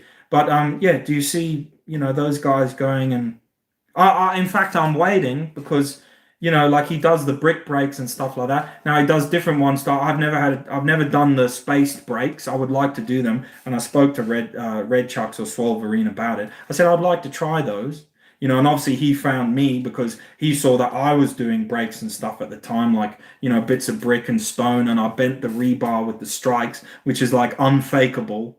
Because that's how people talk about fake. Because I was trying to say that conditioning works, and people are like, "Oh, that brick's fake." It's balancing on the edge, this and that. Next thing, well, when someone smashes a wrench in half with their hand, or they bend a rebar by striking it, like you're getting into the realms of like, especially rebar, like like a wrench can be badly forged or whatever, or too brittle or something like that because it's hard steel or whatever. But like a piece of rebar is a piece of rebar is a piece of rebar. It's cast to a certain strength. It's got like flexibility, malleability, but it's a certain just generic strength. And if you're striking that and bending that, like you've gotten to a certain point of non-fakery. So that was like my ultimate um, display of non-fakery for all the people who would just be like, people used to set me like tests. They used to send me like links and shit and say, oh, I want you to do this, and I want you to do this, and I want you to do that, and I want you to do this, and I want you to do this to prove that you're not like fake. And I'll just be like, bro, just leave me alone. Like to be fair, everyone leaves me alone now, but it's probably because my channel's in the back corner of YouTube. But I'm just like, bro, like just and what my channel says it at the top corner, Iron Body Martial Arts. Like, what do you want from me? Yeah, Max says again, sitting back and gasping. Jake Mace's channel got a lot of views. Dude, Jake Mace has the last laugh because that guy lives now in like Alaska somewhere on all the money he made from YouTube. And none of those people who flamed on him, the only thing they got was the views that they got or flaming him, which is probably why he left. But he's got the last laugh. And again, like I said at the beginning of my video, he's a better martial artist than most of the people that flame him. Like he kicks better than most of the people. He's more flexible. He's probably more athletic because he used to do those live streams of him just training, and he would do the reps, and he would do what I would call, even though that it had a questionable lineage, he would do what I would call kung fu. He would do conditioning, fitness, toughness, and endurance training. That's why the guy only ever got respect from me. You know, I chatted to him a few times, you know, because it was back in the old days of YouTube. I made 1 or 2 videos about some of his self-defense things, but that's just because, again, like this, I wanted to talk out against glaring, and I wasn't even, when I made the videos, I believe they're out there somewhere, I wasn't even talking about particular techniques he was doing, but he did do some. I was trying to talk about glaring principles of inaccuracy that he was showing. You know, so obviously his particular style, you know, included very like strange and old, and kung fu, the kung fu syllabus does have some really like seemingly impractical self-defense like scenarios that you do as the two partner forms. And but I believe he was taught like not even real versions of that. Like the guy who taught him was like not even a real kung fu guy or something, or learned it somewhere questionably, or someone questioned his lineage, you know, or something like that. But it was obviously something there. But yeah, that was the only thing I ever had against Jake Mace, was when he made those. But it wasn't a gripe or grieve. I just made a video saying, hey, look, in my opinion, just don't do this, because you're breaching like the #1 rule of like kung fu, like real self-defense or whatever, which is use the closest tool for the job. That's, you know, that's one of the sort of first principles you learn in like kung fu, like the real kung fu, or you should learn in self-defense. It's like, you know, the tool. If someone's further, you kick, or it's a principle of theirs anyway. If someone's further, you kick. If they come in, you knee. If they come, you kick. If they come in closer, you punch. If they come in closer, you knee. If they come in elbow, you knee. You elbow. If they come in closer, you grapple. That's like, you know, it's. I remember talking to one of my old sort of friends and mentors about it. You know, Leslie Conn, who's a South African guy who owns a lineage of Shaolin Kung Fu in South Africa. You know, and he was, you know, we were just talking about it, and about the differences between wushu and kung fu, like, and yeah, anyway, that's boring stuff, so I'll leave that behind. Let's see what these comment stuff. LECX says, well said. LECX says, the skills and athleticism of Mace displays are real enough. And again, people can unsubscribe and hate on me and whatever, because I'm saying that Jake Mace was actually a good martial artist, as in he had athletic ability, endurance, he could kick, he could punch. And why I said that was, most of the people who called him out, he would probably beat them up. Yeah. Or they would spar him and they wouldn't, if they made fake I fight. And again, I challenge, he wouldn't do it, but I challenge any of those guys. You guys go, make a video, I fight fake Jake Mace with his fake kung fu, and we'll watch the fight and see what it looks like. And I can tell you, because I know martial arts, you know, it won't be you guys just beating up Jake Mace in a second. It'll be just like all your sparring videos or fighting videos. You guys will probably get hammered, you know, or whatever, you know, or it'll at least be a mutual thing. But I would rate him above most of those guys any day. But apparently, according to them, he's the fake one. Like, you know, whatever. LECX says, yes, people imposing their personal experience and standards as universal to the rest of the world is just silly. Cosmo K says, I've taken some stuff from Mace videos and taken it into my own training. Yep. We keep losing and gaining likes here. Someone's obviously not liking that I'm not hating on Jake Mace. Cosmo says, LECX said everyone should think like us, otherwise they do not do martial arts. Yeah, and that's another thing I said in the beginning of my video. It's they're just part of the dojo syndrome that they say that they're fighting against. They have become a style in their own that then no one can be against because it's wrong. So they are literally what they claim to be fighting. Pivor P. Taramitsu says, Jackie Chan style. Oh, dude, that was an excellent explanation. Yeah, that was when I did the whole, you defend yourself, you get hurt, and you're like, yeah, I'm all right, and the other person's hurt, and then you're like, oh, and then you turn around and you're like, oh, my hand. You know, because we're all just human beings. None of this, the main thing is to not let it go to your head. Nicholas says, do you get an arthritis feeling in your hands from bare knuckle boxing on the heavy bag? No, I don't. But yeah, I do more than just hit the heavy bag. So the one thing I would say is, like, if you are going to hit a heavy bag bare knuckle, you should be, you probably will be hitting it, very hard, so just don't do that like every day. You won't be able to do it. That's part of the reason why, or unless not until you're very conditioned. Like, you have to get your hands to a point where, like, a heavy bag doesn't even feel like anything. Then you'll be fine. But even me, or in I don't know if you guys saw, like, in one of my older videos, and like I did, I've got a video where I used the staff, and I've got this like big, like, 100 kilo boxing bag. Oh, sorry, 80 kilos. It's a big red one. I got it from the MMA club I was going to, sold it to me. So it was an old Muay Thai kick bag that had about 5 or 6, 7 years of getting kicked the shit out of, and it was dense as hell. It was a nice dense, it had been compacted and filled and compacted. And when even though I do lots of bare knuckle conditioning and stuff, if I did one good session, and I'm talking like half an hour to 45 minutes of striking on that bag, bare knuckle, bare shin, bare arms, one good session, like when I first hit the bag, I could feel it was dense, but I'd be able to hit it nice and hard and smash it and blah blah blah, because I condition my hands. But after one good session, I'd be feeling it. Because we're all human, and I do these conditionings, but that doesn't make you impervious to like wear. But that's exactly what you do them for. Like, it's just like MMA fighters. You train for your fight. Then you fight and you get slightly injured, and if you've had a hard fight, you're going to be injured. So it's the same as that. If you have a big bare knuckle stretch on a hard, full heavy bag, you'll come away with some bruises, some things. You might get, sometimes I get like a bit of soreness in between the joint here from the compression of the hitting.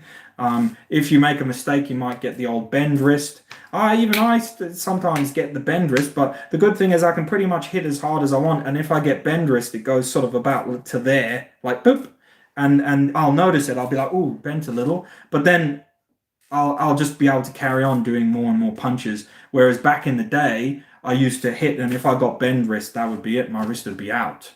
Do you get what I mean? So that's another thing that the bare knuckle training and all the conditioning and the iron palm training, it's somehow made that better. That if I do get bend wrist, I never get catastrophic bend wrist. It's just like, boop, it bends a little, and I'm aware of it, and I go, oh shit, bent a little bit there. Alignment was a bit off, but then I can just carry on hitting. So. But yeah, obviously, if you then kept hitting, your tendons will get tired. And that was from Nick. Alan Penny says people get hung up about pressure testing, but since you can kill people while training, all training, structured fighting has defects. Yeah. Well, pressure testing's good, but apparently it's like this thing. But again, it's just, to me, it's just normal martial arts. Now it's something that they've coined, and it's pressure testing. And how many of them have recycled that phrase in their videos? Martial arts has to be pressure tested.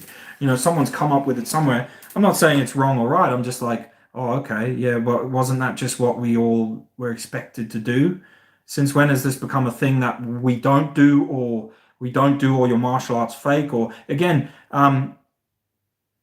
your martial arts is your responsibility, and people keep putting it on the martial arts. They put it on the dojos. I don't know about you, but back in the day when I was training, it was natural for me to do 2 or 3 lessons a week, and then spend hours at home training. Like, that's why I did a video years ago about what type of martial artist are you. And the only reason I did it was it's kind of also a reach out to those channels saying, look, before you diss martial arts, you have to be honest with yourself about what type of martial artist you are. Are you a twice a week martial artist, a once a week martial artist? Are you a guy who goes to a multitude of different classes? Are you a guy who does some fitness training and martial artists? or a woman? Are you a guy or woman who does your martial arts class, then in between the classes, you do more training? You're at home, you're punching your boxing bag, you're kicking, you're a dedicated martial artist to whatever your style is. And those, like every martial arts, actually needs to be broken down and judged on those categories. And that's again where these channels are wrong, where all these diss channels are wrong, because they point you at the once a week martial artist. It doesn't matter, but don't get me wrong, there's nothing wrong with being a once a week martial artist. But they'll often point you at the once a week martial artist or twice a week martial artist, who hasn't maybe done their martial arts for a couple of years, and they'll be like, oh, that guy fought a boxer and he lost, so kickboxer kung fu shit. And it's like, yeah, but hold on, the boxer trains like, every day, everything, his art is a lot more focused to being practical, and there's so many factors. But let's have a look at how much the boxer trains compared to how much the kung fu trains. Was he did he do this?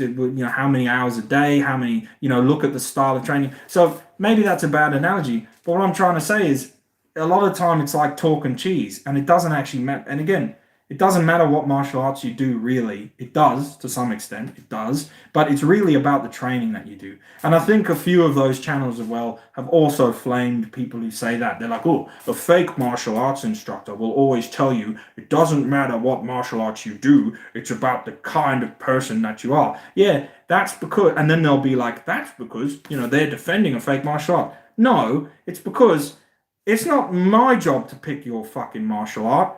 It's your job to pick your martial art. Your job.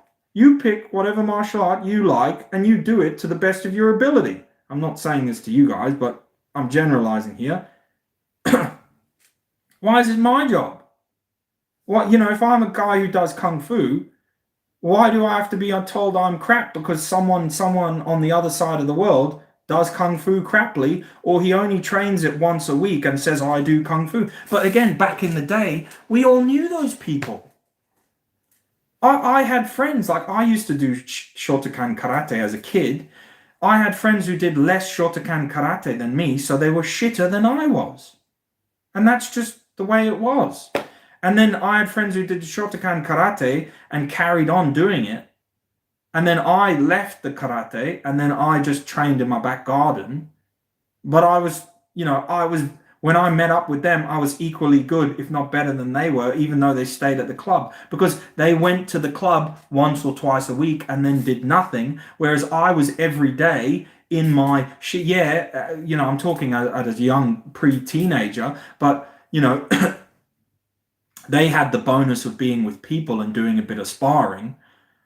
Whereas I was just solo in my garden, as a young teen, but this is before like even I was 15, but I was practicing on my bag all the time and I was putting in more practice than them. And that's why I've been flamed in the past for saying that, look, sparring isn't the be all and end all, because I've actually physically experienced that if you practice enough, even on your own, you can still be good when you spar people.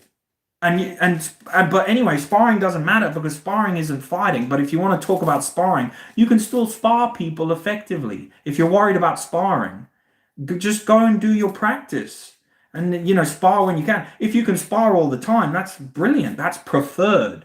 But what I was trying to say is that sparring isn't all that be all and end all, because I've physically experienced the fact that you can train diligently on your own, and then you can spar someone and you can still hold your own, but only if you trained hard enough.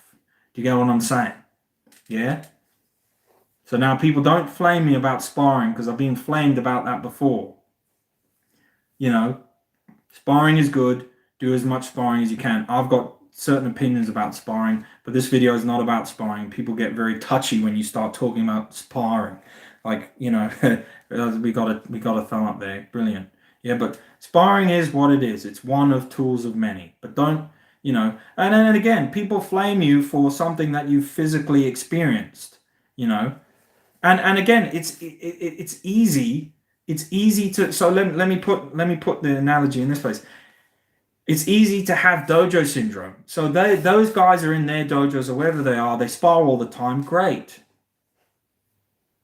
But it's easy to do that when you've got it all there. But what if you're a kid? What if you're like a poor, like me? What if you're like a poor preteen who lives in North Wales? You did karate years ago. So this is before I would consider my martial arts career started. So I don't count it in my like 19 plus years of martial arts training. So before, because I always say I started training martial arts properly when I was 15 and I'm now 35. And I trained it most heavily between the ages of 15 and mid 20s, yeah, which is when my YouTube channel started. And then, of course, I've trained it lots, but I didn't get to train it as much as I did in that time. But where was I going with this? Yeah. So those guys would have you believe that, then this is why I want to speak out against them. Those guys would have you believe, you're fake, and but here's the analogy of me. I'm a preteen. I've done Shotokan karate years ago. I want to toughen myself up. I want to go, but I can't afford to go to martial arts class. I'm in the middle of North Wales, in the middle of nowhere, blah blah blah. So I decide off my own back, and I go, well, I'm gonna get a boxing bag, and immediately I get the boxing bag, and I'm like, this is too soft. So this is the good martial artist in me has gone. If you want to toughen up, old school karate style, you need a tougher bag than this shitty heavy bag that's full of like cloth. So I put like some sand in there and stuff and mixed it with the cloth, made it a bit tougher, hung it up, and then from early teens to middle teens, this is before I considered my martial arts training started, hit the bag, strike the bag, whatever, got into the martial arts a bit more, and then I go and fight my mates. We have some sparring, and they've been in the karate clubs, the local karate clubs, for years. Because I moved to a different place, but they could afford it, and blah blah blah. And I'm doing, these are young black belts or whatever. And by young, I mean by that point we're like middle teenage. These are like young black belts and stuff, and we're sparring, and I'm like, oh, I'm not getting beaten up. I'm blocking, and it's like nailing their blocks. I'm punching, and it's hurting them. They're kicking me, it's hurting me. But the basics, what I'm talking about, the core basics of blocking and kicking and defending were fine. And I hadn't done any sparring in years other than sparring these guys. And there's another thing. Getting experience from sparring them came very quick. It came, and I'll get to the comments, it came really quick. Because it's a nice quick experience to get. But do you think what do you think their experience of the conditioning and training was? Because they mainly did forms, and they did a bit of striking on pads, and they didn't train as hard on the hard bag and training just their kicks, that kick, Mawashigeri, on like a hard boxing bag, bang, bang, bang, bang, palm strike, knife hand. So what I'm saying is those skills were longer to get than getting some experience in sparring.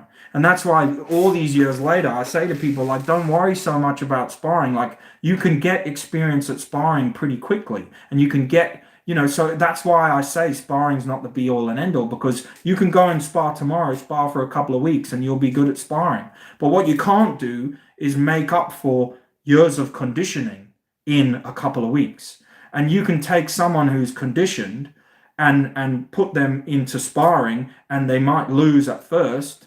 I'm not saying they would lose, but they might not be that good at sparring because they're unexperienced, but that will soon level out once they get experience at sparring. And then you've got the problem of, oh fuck, I'm now sparring with someone who's more conditioned than me. So that's why I used to say, sparring isn't the be all and end all. But yeah, anyway, sorry, this video wasn't about sparring. Nicholas says, I know it's not good to have too much computer use with your hands when you're recovering from bare knuckle training. I don't know about that one. Nicholas says, especially holding the cell phone and being on the internet hurts the hands. Oh, yeah, or maybe, I don't know. Pivo P. Termitsu says, how can Icy Mike say conditioning is for nerds when he hurts his hand because he couldn't even punch through a thin board? Oh, mate, don't even get me started on that guy. Yeah, he had to take that back. I mean, I spoke about it. I spoke about it the other. I spoke about it the other day. Like on one of my videos, I was ranting about. I did a reply video to him, but my channel's too small. So I remember when Icy Mike started on YouTube, my channel had already been on here for years, but I'm not entertaining. So, and hey, that's my fault. I'm not entertaining. I'm not trying to be entertaining. I'm just trying to do iron body martial arts. If I tried to be entertaining, people would see it and they'll just be like, what's this idiot doing? Like, I don't have time to do all that editing and stuff. I try and do it a little bit, but like I also, because a lot of people have and other editors and people have approached me and said, "Look, man, this is I want to do a business plan for you, because your content, I realized they were like, you need to like up your production value, you need to like edit this, you need to do that, be in a gi all the time and this and that, and I was just like." And if they were like, if you do all those things, like your views will go up and this and that and the next thing. But to me, I feel that that's like, although it looks more professional, to me, I'm like, that's like selling out. I'm like, if I'm in a gi, if you see me in a gi, usually it's because I was training in that gi. And why do I train in a gi? Well, I've paid money for that gi and it's training clothes, so I'll probably train in it. Or if I'm kicking a tree or doing some conditioning, I don't want the like a lot sometimes I don't want the dirt and the shit to go on my bare skin, so I'll just use the gi pants. And they're functional for what they are. So yeah, I'll always be in a mix of, these days it's short than a t-shirt, but sometimes if I can find my bloody gi, if I haven't moved house a million times, that's why I do some videos. And when I had my last house where I was, I set up a little bit of a training studio there, and then when I went training there, I'd put my gi on. Because I just joined the MMA club. I had a nice fresh gi, and when I trained, I'd put my gi on, and it did look good, better for videos, you know. Um, but it also was cool because I felt like when I wore it in a video, it's because it's what I actually wore.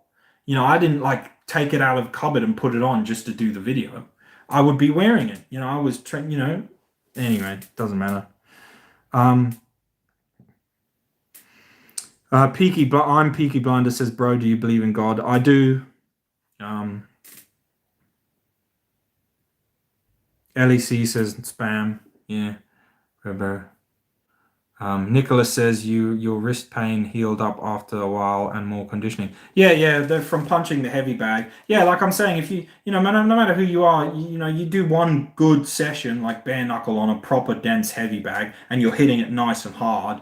You will, after, like I said, I used to do half an hour, 40-minute sessions. But what I used to do more recently, when I had it up, all those videos a couple of a year or two ago when I had that big 80-kilo bag, I've given it away now. That was when I was training at the MMA club, because what I would do is at the beginning of the club I would go, and sometimes like there were classes I wasn't allowed in because I was like a beginner at the MMA club. I did ask them to put me in the like spar the fighters group, because I said, look, I don't think I'm amazing or whatever, but I've done martial arts for like my whole life. So put me in the fighters group with your fighters, and I'll spar them, and they can hit me and stuff. And to be fair, they said, oh yeah, well, we'll just put you in the basics so you don't slow them down. And that I understood, because I'm like, I'm new and they don't know who I am.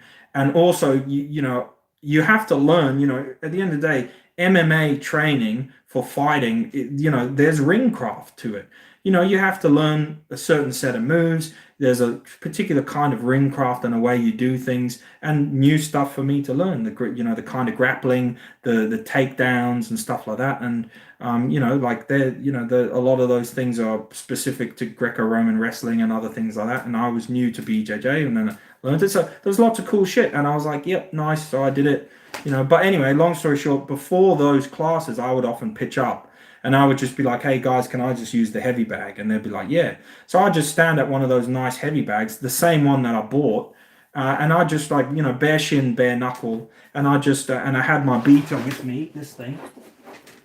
I had this thing with me. And yeah, I would, so I'd, yeah, put on some of my Dit to Joe, or some of my Tiger Balm oil. And then, I just punch the bag. I'd do a bit of my forearm bones on it, some elbows, and I'd shin kick, foot stomps, teeps, you know, and I'd just be there, you know, just what I considered good old-fashioned, old school, just martial arts, just training your fucking basics, kicking, punching, you know, almost not Thai style, but what I mean by Thai style is, you know, just good old honest martial arts. Kicking, punching, elbowing, headbutting, kneeing, kicking, punching, elbowing, headbutting, bare knuckle, bare shin, barefoot, you know, on the heaviest bloody bag that you could find. It stung like hell, you know, if you weren't used to that particular area. And yeah, you know, like that kind of training, you guys know, is just worth its weight in gold. And then afterwards, I would get these or in between, and I'd hit the bones a bit more. I'd hit my forearms. I'd hit my shins, and yeah, that was just my little routine. And you know, I saw, you know, sometimes some of the MMA guys would come up to me and they'd be like, oh, fuck, you know, one of the instructors came up to me. He was like, mate, because I asked him about the conditioning and stuff, and he was like, shit, I haven't seen anyone like hitting themselves in the shins for Thai training for freaking years. It's like a bit of an old school thing. And I was like, oh, well, that's what I enjoy, you know. Doesn't make me any better at like freaking sparring or technical wise, but you know, it's a good way to level up your martial arts to a point without any complicated stimulus from, you know, you don't need another person, you don't need money, you know, you can just do it on your own time. And then again, I agree with what people say is like, you know, if you only train on these things, if you only train, you're not going to know what it's like in real life. You know, if you don't spar, you're not going to know what it's like to hit a human and hit it. And these are pitfalls that martial artists fall for, but that doesn't mean it's the pitfalls that every martial artist falls for. You know, if you just keep in your mind the knowledge that this is not a complete training, and you prepare yourself for the fact that if I encounter a human, it's going to be different, then you're a quarter of the way there, because you know about the risk, risk versus reward. You know the risk. You're not just blindly, and this is why I talk about ego in martial arts. Maybe I haven't in a while, but that's why ego in martial arts is I believe is one of the dangerous things you can have, because, and I've seen like karateka and stuff fall foul of it. If you have a bad martial arts ego, especially in the traditional martial arts, and that's one thing that these exposure channels are right about, when they've pointed out. But then, like back in the day, in my day, or you're just a bad martial artist, you know. But if you where was I going with that? If you have an ego whereby you think that just your one kind of punching and your conditioning punching is like going to make you impervious, then you'll fall foul of that ego. Because you won't be. You'll be technically deficient. You'll lack kind of speed. You'll lack practical application. I've seen it with people who like practice forms a lot. In Kung Fu, they call it flowery movements. And then again, people call Kung Fu fake, but Kung Fu has an expression for that very thing of a Kung Fu practitioner who only practices forms. It's called flowery movements, and they warn you against it. They say, don't only do flowery movements, because then you won't be an actual tough person. But there are people who do only flowery movements. In other words, they do only forms. And I've seen it.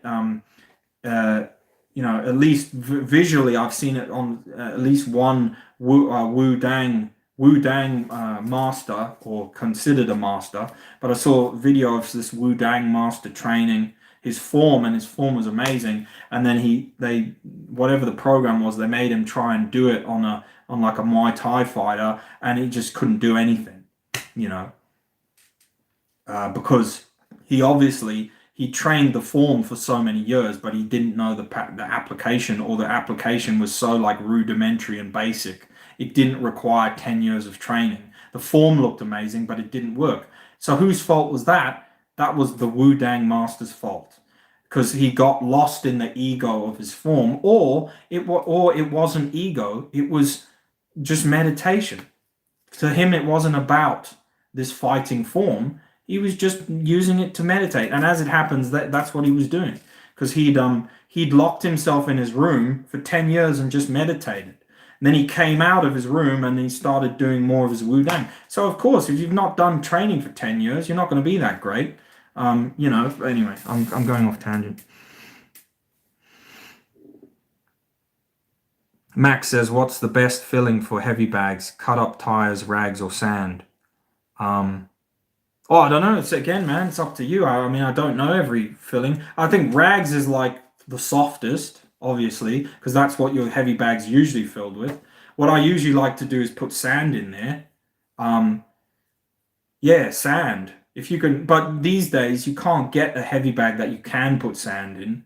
And yeah, if you just have a solid bag of sand, that's very hard. So you kind of, well, by the end of my heavy bag, I mean, it was nearly burst open, but it had sand in the bottom mixed with rags, and then I put gravel in it as well, which, that was a bit evil because it made it pretty evil. I wouldn't recommend putting gravel in it. But or if you are going to put gravel, put it in like the very, very bottom. But what I was trying to do was make it denser, so that when you hit it, because I remember back in the day, like when I had that heavy bag, I used to hit it, and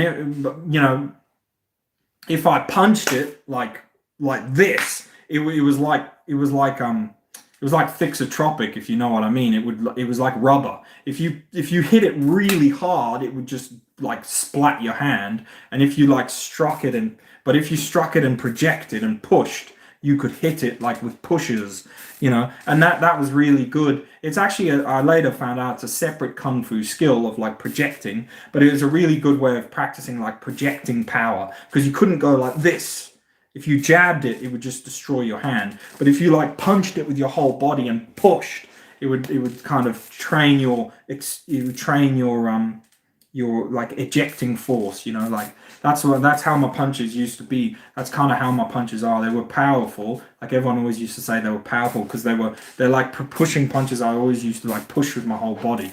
That's kind of the way I used to punch. It did have a weakness in that it could be.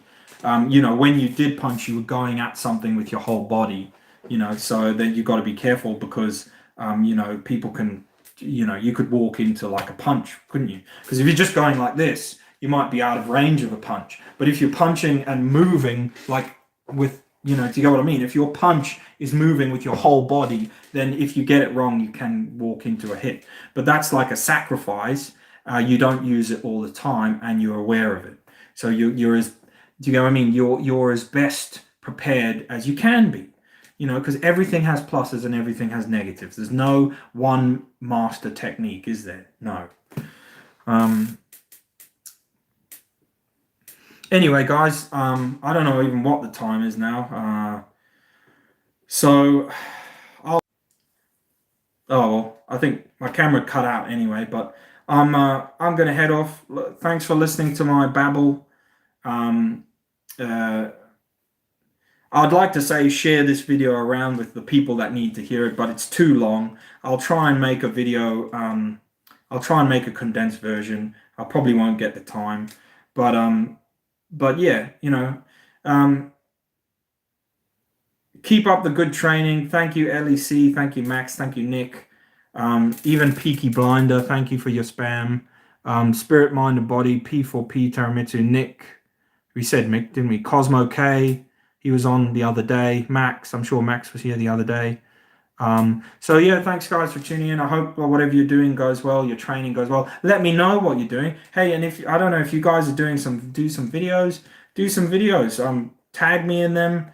Some training. But look, one thing I would say is don't worry. I'm not here trying to promote let's make a video unless you want to, but I'm not trying to say let's all make videos talking against all these channels that I just sort of didn't call out but called out per se.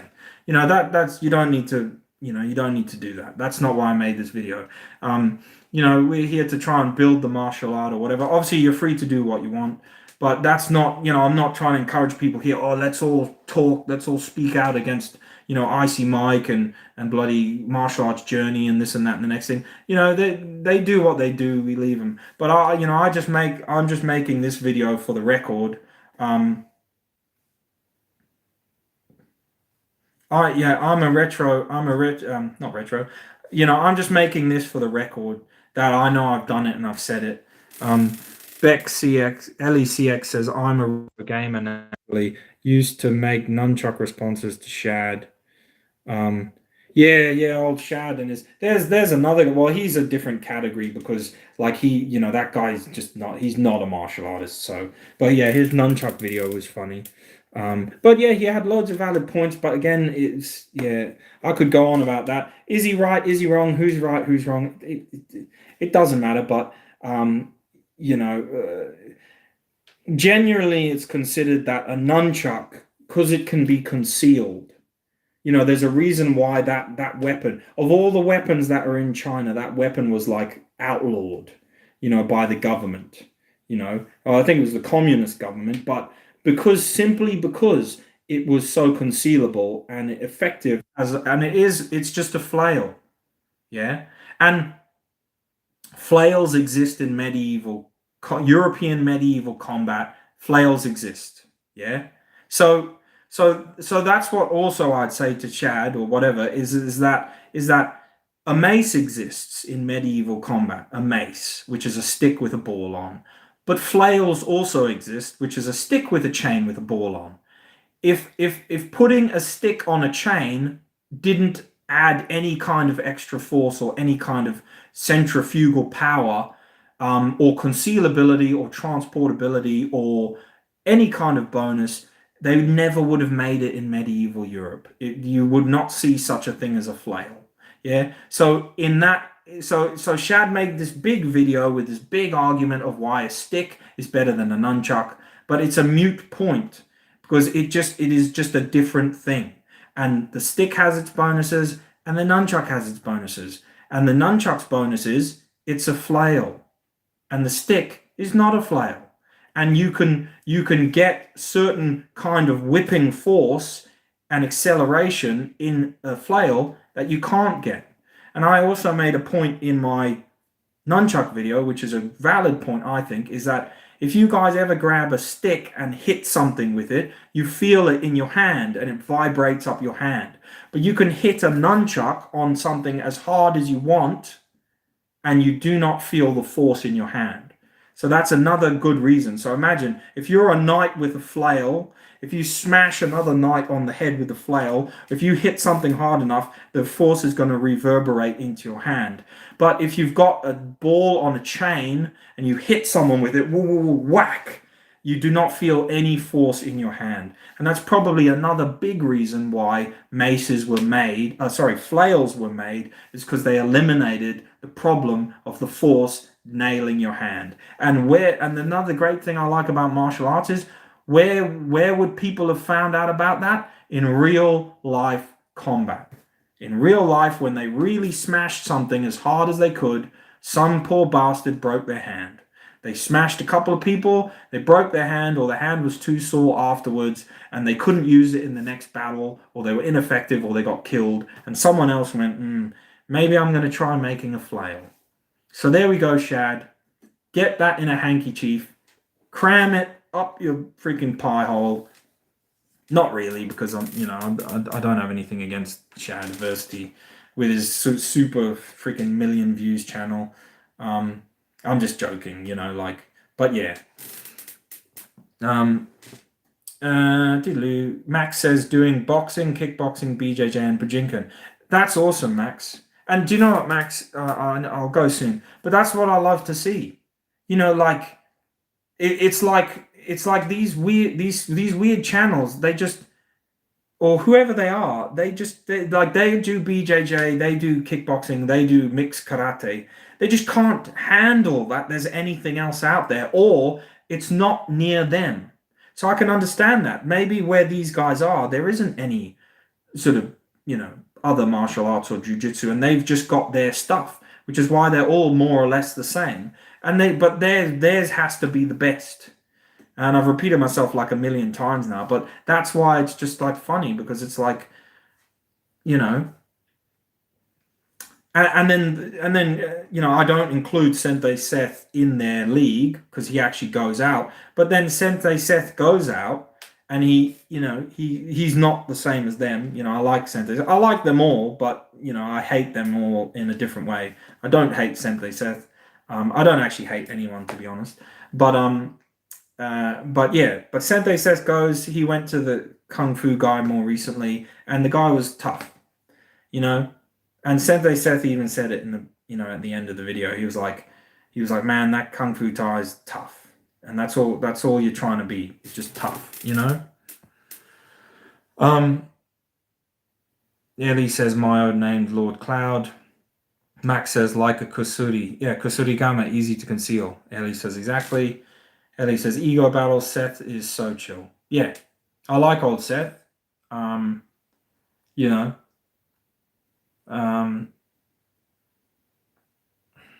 Yeah. Okay, guys. I'm probably stayed up way too late now. I only meant to be on here for like an hour. So yeah. I'll catch you guys around. Have a good one. Thank you. Like I said, you guys do some videos. If you do some videos, tag me in them, send them, whatever. I like, it's cool to see people training. If you make a video, like tag me, and don't be afraid to tag me in it and be like, oh, this is the training I've been doing. I wish more people do that, so I get to see what they're up to. But anyway, have a good one. I'll catch you around.